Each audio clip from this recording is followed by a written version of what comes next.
Oh, is it recording? Oh, well, alright. Hello, my name is Nunn, and my presentation is on positive body image. I'm going to tell you why I chose to do this. It hits me like on a personal level with body image because I've struggled with it like my whole life. So it kind of hit me like from a personal point of view. Okay. So what is body image? Body image is all about how someone feels about themselves and like how someone else will view you. That's what most people are insecure about, is how other people will view them.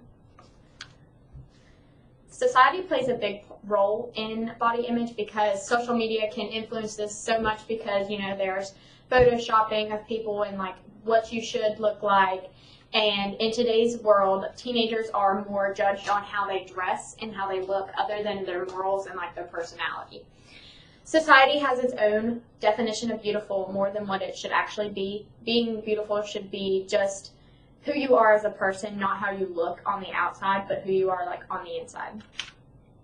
The goals for this project is to support others' feelings and help them improve on how they view themselves and to make sure that they know that they are not alone and that they are loved and they always have someone there for them. This is important because it is to let other people know that that someone else is going through the same thing and that they always have someone there to talk to. There are always people out there that can help you improve how you're feeling, and you can talk about the certain things and how people, like the way that people treat you, make you feel. It is important to be there for each other. Say if you're in a group and you know other people are going through the same things that you are, then you can be there for each other and help all together. The project plan for this is so that when the race starts, and we can take a survey of the people who have entered into the race, and out of those people who their results were more negative about themselves, we can reach out and contact those people, and we can set up meetings for each and every one of them to set up times to meet as a group. We will discuss the strengths and weaknesses with how we view ourselves and how we can make that better. We can do exercises with each other, and we can always be there and make sure they're not alone. We can, all of us as a group, even the people who are running the group, need to be there at the race to support them and know that they have somebody that isn't judging them and is supporting them the whole way. Resources that would be needed are a meeting area and exercises that are going to be used to help boost self-esteem. So like things for this would be, say if we come up with, I don't know, kind of like a memory game. And so we will match up the things that we don't like about ourselves, and then we will come up with different solutions and say the things that we do like about it and compare. We'll compare if there's more or there's less of things that we like or don't like. Some constraints for this project would be not being willing to improve on your self-esteem, like just not feeling uncomfortable and feeling like not having trust in the group. Not being able to come to the meetings. If you cannot come for a certain reason, then you would have to tell us so that we could figure out a way to reach out to you, maybe not as the whole group, but like one-on-one. You could just not be willing to do the exercises.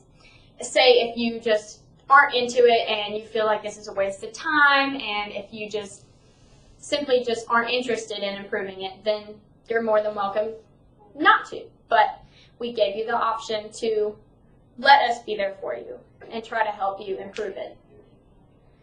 And if you would do this, we will still be continuing to be there for you. We will still support you even if you don't want to do the exercises. That doesn't mean we're not going to love you any less. Not being able to support the others that they do not know. If you do not like the person, that doesn't mean that you should not support them when they're going through the same thing that you are. You need to still be there so you can learn from each other. Not knowing how to start with making yourself better. I feel like this is an issue for most people because me, myself, like when I was in middle school, everybody goes through that phase where they're like, they're chubby, they go through basically an ugly duckling stage. I had braces, I had glasses, I had a broken nose through most of my middle school years. And, you know, I had to overcome that the only people that were there for me was my family. You know, people at school would make fun of me, and I've struggled with it my whole life. So, you know, I understand with sort of how to get over it. But, you know, I'm still struggling to this day, and the only person that's there for me really is my mom. So, you know, it's kind of like a personal thing for me. Okay. All right, I just want to thank you guys for watching this. And okay, going back to the constraints for this project, I just wanted to emphasize on, say if they aren't able to make the meetings, there's always a way for us to reach out for you. On an individual level, we can make meetings. You can come later by yourself, and we will still help you. We will still be there for you. Just because you can't make it on the time that we make it doesn't mean that we will just stop trying with you. We will give you other options. We will help you figure out different options. If you don't want to meet with the group, then we can just set up a meeting for ourselves, and we can talk one-on-one, and we can figure out how you're going to make this change for yourself, because it's very important that you like yourself and that you don't let what other people think of you bother you. So, thank you.